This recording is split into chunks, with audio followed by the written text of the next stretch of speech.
Good evening, and thank you for virtually attending this keynote speaker event. Our speaker tonight, tuning in from the DFW area, is Baylor University alumnus and Regional President of Patterson Dental, Clint Edens. Clint has worked for Patterson Dental, one of the largest dental supply companies in the United States, for over 15 years in various sales and management positions. As Regional President, Clint is responsible for over 400 employees, 13 branch locations, and over $320 million in business. Aside from his role as regional president, Clint serves as an investment and finance committee member for the Patterson Foundation, a member at large in the Young Presidents Organization, and an advisor for the Baylor University Center for Professional Selling. Tonight, Clint will be sharing his insight into selling yourself in your career, as well as the lessons he learned while leading his team through the pandemic and a complete shutdown of the dental industry. Thank you, Clint. So if you rewind back the clock to March 18th, the Vice President of the United States basically told the country, do not go to the dentist. So that was earth-shattering for us in the dental industry. Dentists are used to treating and dealing with disease every day, all day. However, it was deemed at that point to be non-essential. And so from that point forward, for the next 2.5 months, we worked with our customers to systematically close their practices, which you can't just turn off the lights of a dental practice. There's lots of intricate equipment that needs certain servicing to be able to shut down so that it'll work when it's time to actually turn it back on. We also transitioned all of our employees to working from home. During this process, we did not lay off a single employee. We felt it very important to keep all of our employees on board because we knew that the future would be different, but we knew that people would be at the very heart and center of whatever strategies and in whatever marketplace lie ahead. And we needed to keep our number one resource, which is our people. We systematically went through reopening practices, dental practices again, and introducing employees back to being out in the field and working while dealing with multiple municipalities across the country, different timelines, lots of different rules and stipulations. We've gone through tremendous supply disruption. So a lot of, you've heard the word PPE probably, which was a term I don't think that existed 6 months ago, but masks, gloves, the like. There's been massive supply chain disruption with all of these products. So we've had to resource these products. We've had to deal with exposures with our employees. We've had to deal with actual sickness within our distribution centers and being able to still provide products and services to the healthcare community. Throughout all of this, and as I mentioned, we kept all of our employees. Our business is up tremendously. But me as a leader going through this crisis and us as a company, the first thing that we had to do was to communicate, and not communicate like we had ever before, but to communicate more. And when we think we're communicating more, we need to communicate more and more. Whenever there's a crisis or whenever there's anything that's going on, the worst thing that can possibly happen is for there to be silence. Because if there's a void, people will fill that void with their own thoughts. And the vast majority of time, the thoughts that they have are negative, pessimistic about the future. And when employees or customers don't know what's going on, the first thing that you should understand is you don't have to know it all, but you do need to communicate. And communication can be asking questions, providing resources, just checking in. But with employees during this time, when our business was completely shut down, I was working probably 70 hours a week on phone calls and Zoom calls, working harder than I ever had to try to keep the organizational focused on that second point, which is, being a light. When this is a picture that I have on the slide of out at Cedar Creek Lake, which is out in East Texas, and I was walking my dog out there. Actually, in the midst, one benefit of the crisis was able to work from home and able to travel around a little bit where I could drive. And I was walking my dog, and I saw this beautiful sight. It was about 9:30 at night. It was pitch black, but you had this moon, and this picture doesn't actually do justice because it looked like a road of light just going straight up to the moon. And I just had to sit there and pause. And when I turned around or looked around me, there was darkness from the shadows behind these trees. But this light was almost like a sun. And it just provided clarity on where I needed to go. And, I got into some deep thoughts while I was looking at it and quite amazed. And I realized that through whatever crisis it may be, as a leader, and I believe that as salespeople, you're de facto leaders within your organization, you need to be positive. You need to, not necessarily have all of the answers to everything, but understand that people look to you. And if you aren't working, if you have a negative attitude, or if you're uncertain about things, that reflects back on them. And so the one thing that I would tell you in terms of leading through a crisis that I've certainly learned, and it's very reemphasized, is to be positive with people, to be real with people, not to be fake. And then again, to be positive with people in the conversations with things that we can do, and talk about things that are within our control.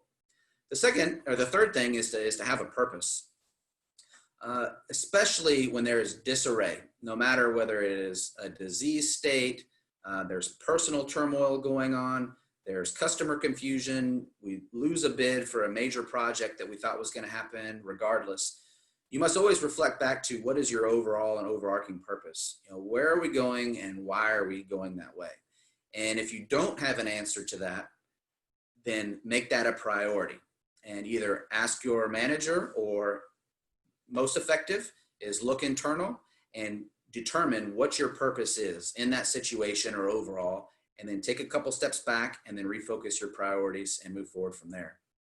The third lesson through a crisis is to trust in others. And so I'll tie all four of these in together with a quick story. And, in trust in others, the one thing that I would share is that, I have a tendency to rely on my own strengths and try to handle things on my own, as opposed to lean on others. And that's just something I know about myself. And through this crisis, it became more apparent to me that is not correct, and that, I need to rely on others. And, hence, through this story, we'll hit on communicating and being a light and having a purpose. So back on March 18th, the vice president stated no to dentistry. Everything needs to shut down.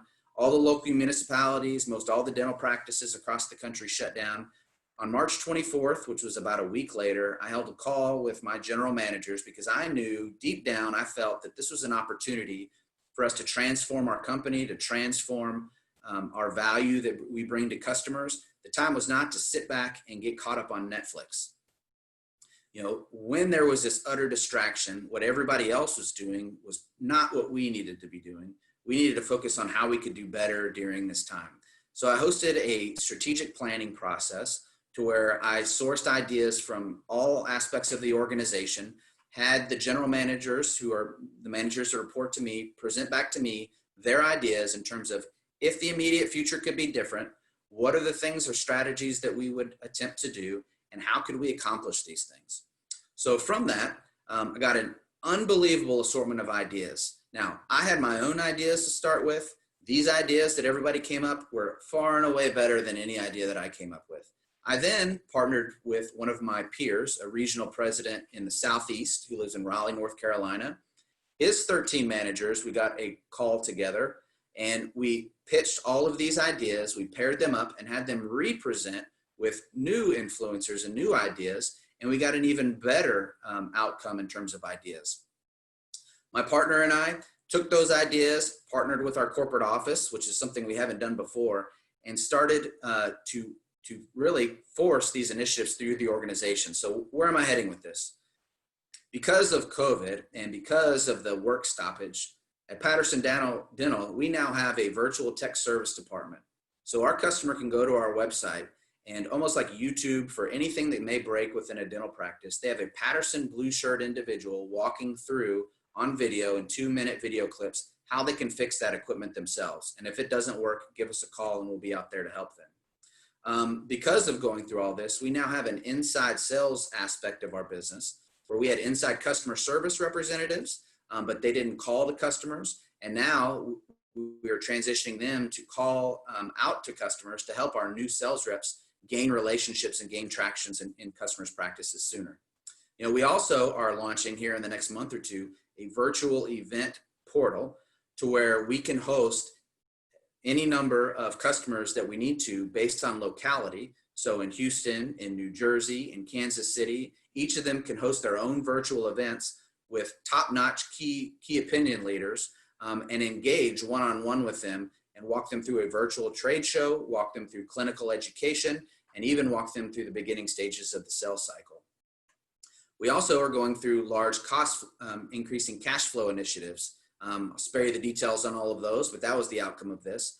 And then finally, we were going through a nationwide customer survey effort through our sales force to help them fill their hygiene gaps in the months to come, as there's going to be a pitfall as we enter in the fall. And I'll save you the details on that, but that ties into our software services. So there's 5 or 6 major initiatives that will transform our business. There's many others that we're still working on because of this pitfall. So through that process, we communicated more with each other, not less.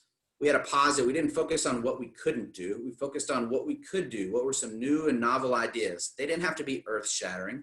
They just had to be new and something that would bring positive interaction and positive benefit to our customers. That aligned with our purpose, which is helping our customers become successful. And in order to accomplish all these things, we had to work through multifunctional groups and trust in others to get these things done. So as you run across stumbling blocks in your career, which here's the shocker, you will, hopefully you can rely back on these points to when the last thing you should do is stop communicating. You need to communicate more. The last thing you need to do is have a negative outlook. Think of things from the glass half full. If you're not quite sure why you're doing what you're doing, take some time, that's allowed, and reflect on that and make sure you have a solid purpose, and then ask for help. There's other people out there that can help you get what you want.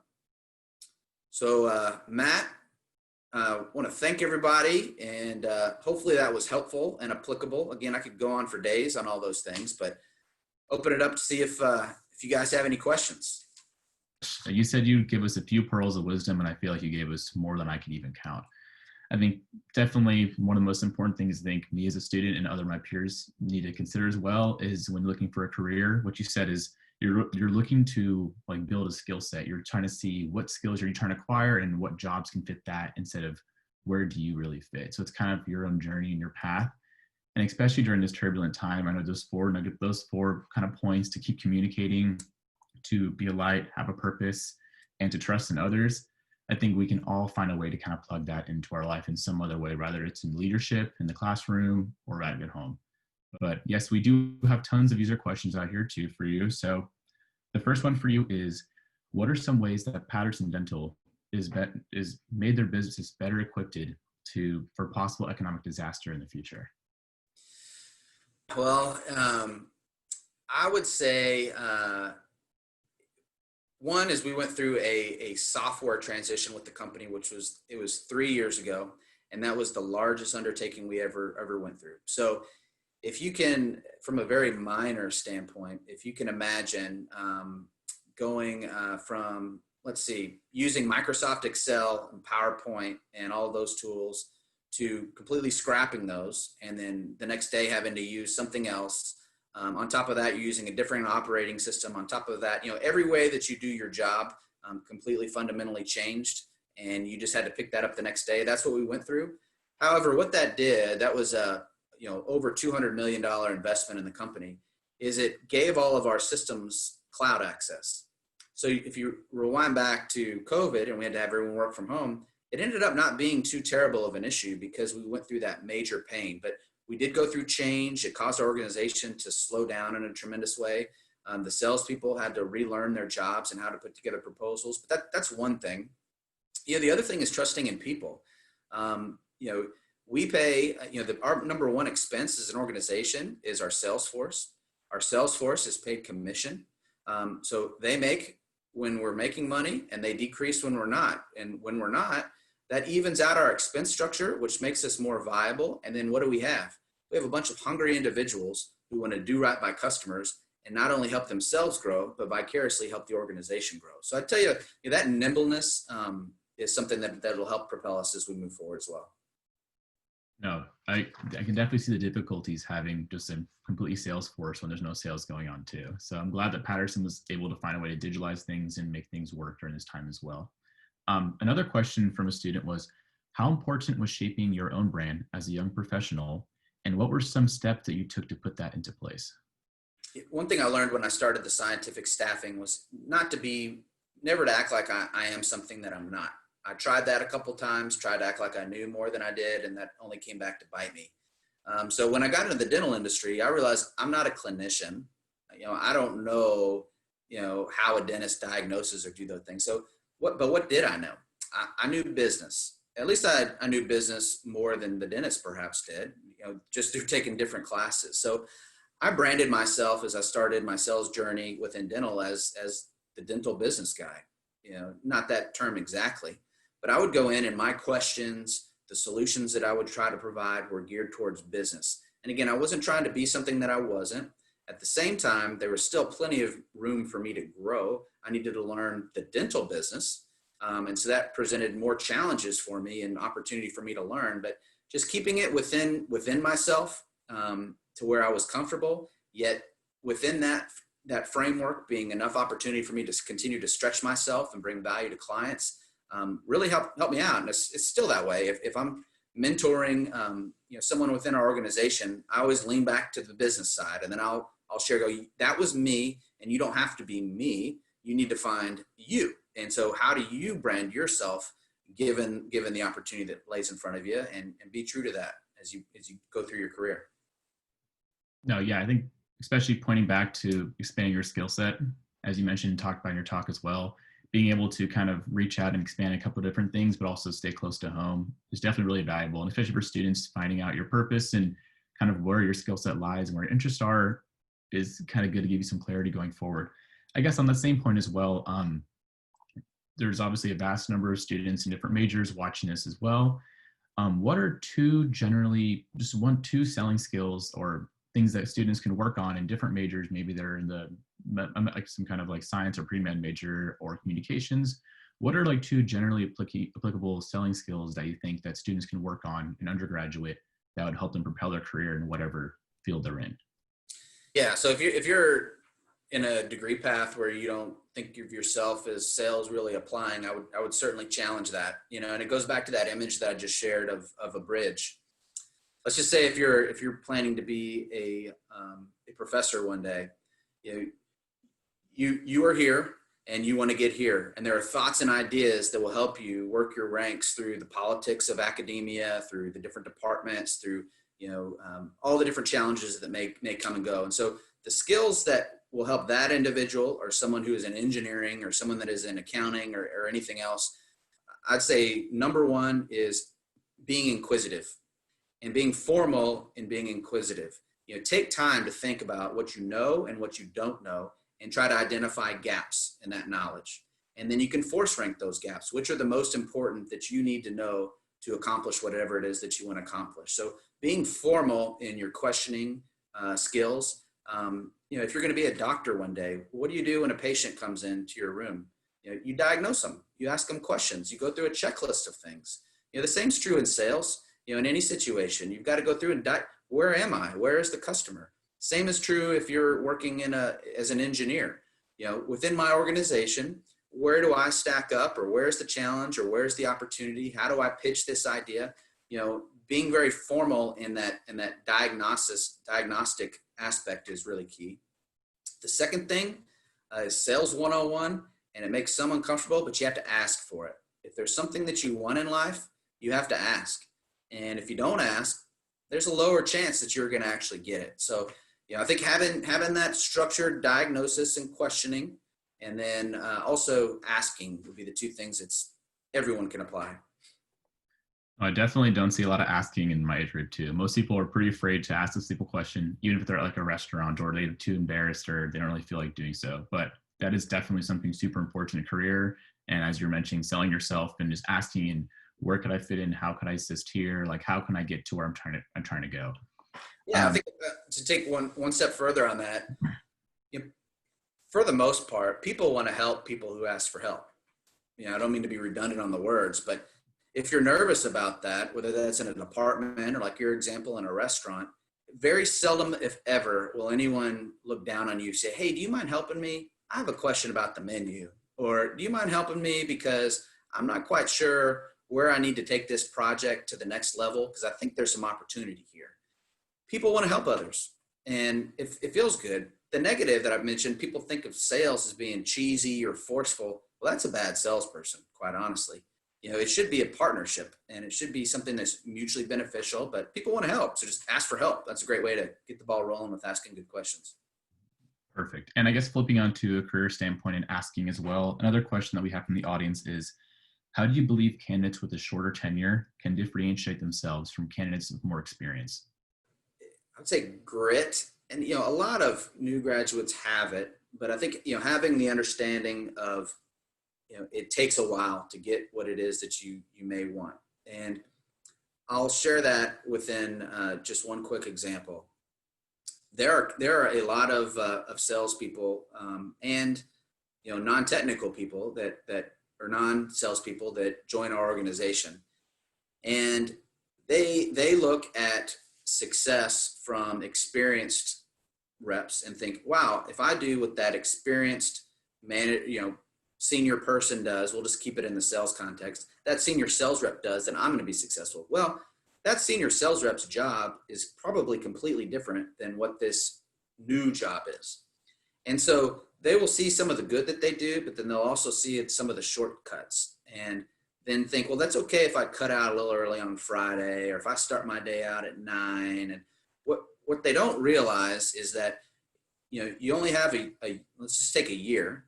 And if you start your day at 9 and your day at 4, you're basically cutting 20 to 25% of your day, which, because you got drive time and different things. Well, that's essentially taking 20 to 25% off of your year. So that's like saying, well, I'm going to work January through September or October. I'm going to take the rest of the year off. Well, that's not going to fly. That's not going to work. However, when we make these everyday decisions, we don't quite realize the grit and tenacity and the dedicatedness to sticking to that hard work schedule, how that pays off over time. And it's not immediate, but it does pay off. And so I think that's something that, coming out of school, I don't know if the majority miss it, but I think it's something to be extremely cognitive of and to pay very close attention to, because that's the foundation of a lot of things is working hard and putting in the time.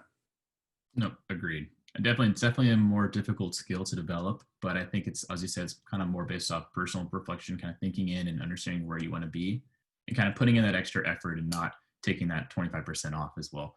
Well, that's right. One last thing on that, maybe it's a little easier to remember, but being new, you need to work harder to become equivalent of someone with experience. So when you come into an organization, just know that you've got to put in extra to catch up. And believe me, you can catch up and exceed. And it's not that hard. You just got to put in that time. I agree, Clint. Thank you so much for sharing that. And unfortunately, I think I could probably ask you questions all day, but I think we're running out of time here. And once again, I want to say thank you on behalf of me, the PDP, and all the students listening in as well. As I mentioned before, your couple pearls of wisdom have been uncountable. I cannot even find, and especially when it comes to selling yourself and it's how it's applicable in multiple majors and how to lead through a crisis. Your points to there have been very helpful for me personally, and I know for the audience as well. So thank you again for your time. Great. I hope that helps everybody. And sick 'em Bears.